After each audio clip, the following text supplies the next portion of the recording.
So in this video, I'm going to share with you one mindset shift activity that you can do to change your life. My name is Eddie. I am a therapist who specializes in trauma, stress, and anxiety. And today we're talking mindset shifts. So oftentimes when I work with clients and they are coming in and they're wanting to navigate their trauma or their stress, they're overwhelmed, what I often find is that they stay stuck in this resistance to what is, right? So they're sort of saying like, I'm really like upset about a breakup, and I'm just ruminating on like why did the breakup happen? Why I'm like devastated. I'm like really grieving. I'm having a hard time moving forward. I can't move on. I don't know what to do. Like or I want them back, or I want the relationship, or there's something wrong with me, and I just, like I'm just ruminating, right? And they're sort of like stuck, and they're in the space of just overwhelm and sadness and grief, and they're staying stuck in the past, let's just say, right? And they want to be able to shift from I just want to be over the breakup. But what does that actually look like? And what I find is that most people are, and I'm going to use these sort of like cups as example. Most people are frustrated because they want to like change this. Like I'm tired of this. Like, can't this just change? Why, why, why, why, why? Like, and they're stuck. And I'm sad and I'm grieving and I don't know what to do. And so they focus on what I consider as like, this is the problem, right? This is the problem. And so you're devoting a lot of energy to the problem when I would say to a person, I need you to focus on the solution, okay? And they are two different things. So this is the life where you're grieving and you're upset and you're just trying to understand why the breakup happened, or like just trying to navigate it.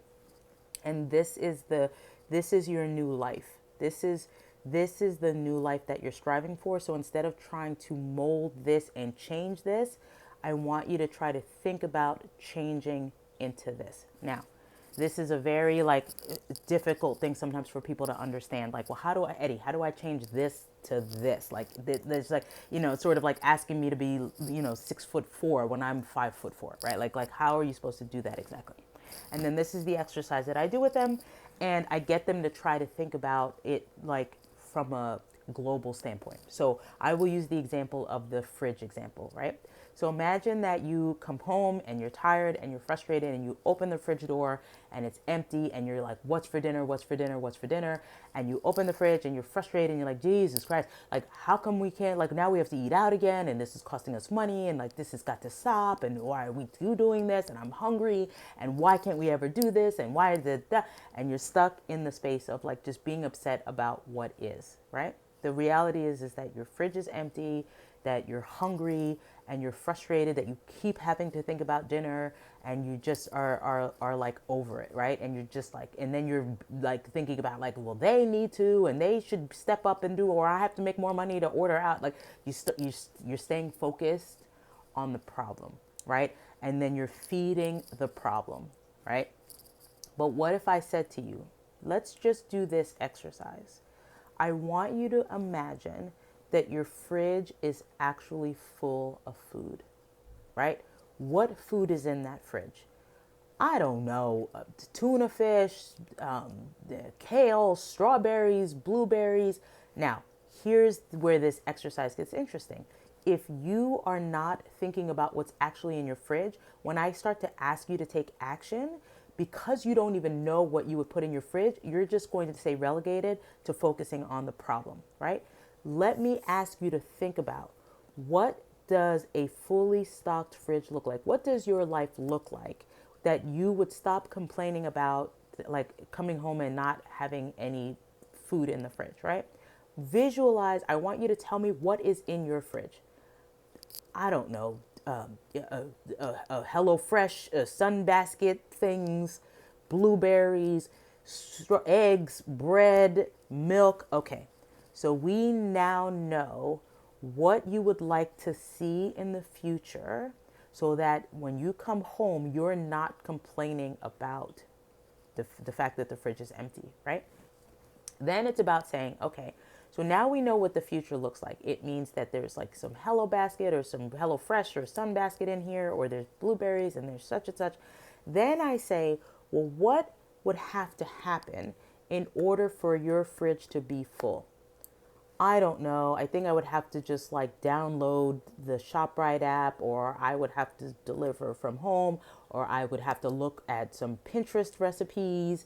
I would have to go grocery shopping. I would have to, right? And then you start to focus on the solution. And then we could focus on, well, this is not going to work because I can't afford Hello Fresh, or I don't have time to go food shopping, or like, and then we can start to address these things, right? Because maybe it's like, maybe we need to just do ShopRite from home or delivery, or do, if you want to make home cooked meals but you don't have time, then maybe we look at a Sunbasket, or something that would be meal delivery kits, or whatever the thing is. We start to now focus on the solution.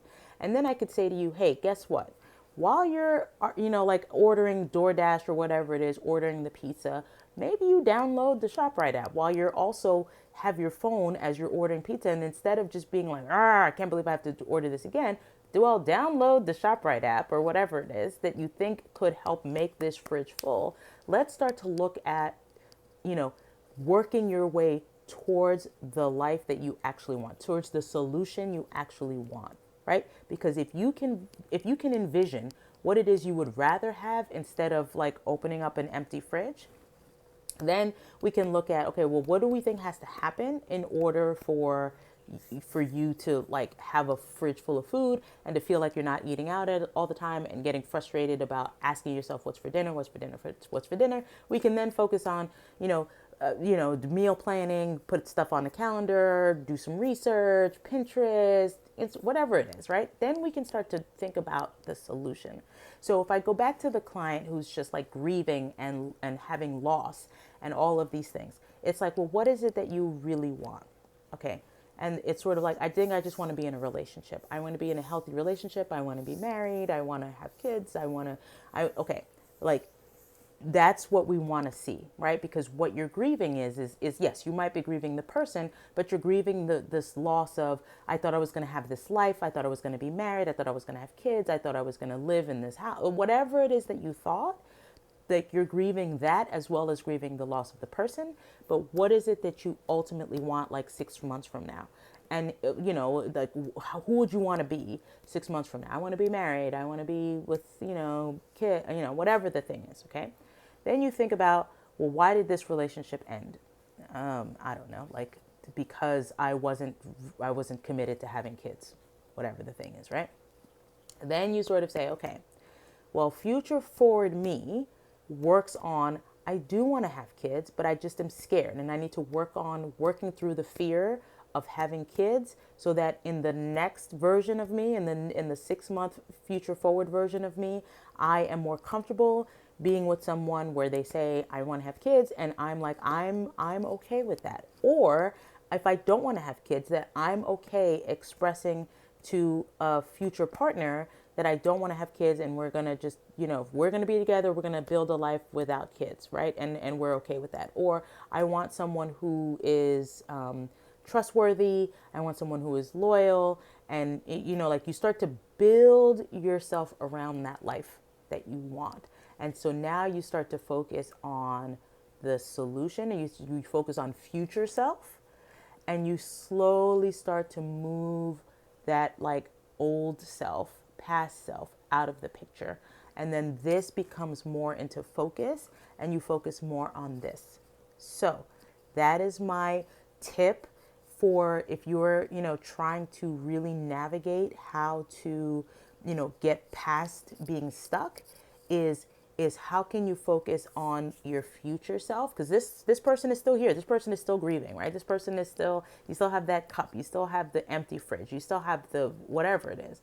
But can you also start to think about your future self and slowly shift that person out of the frame? Okay. So hopefully that was helpful.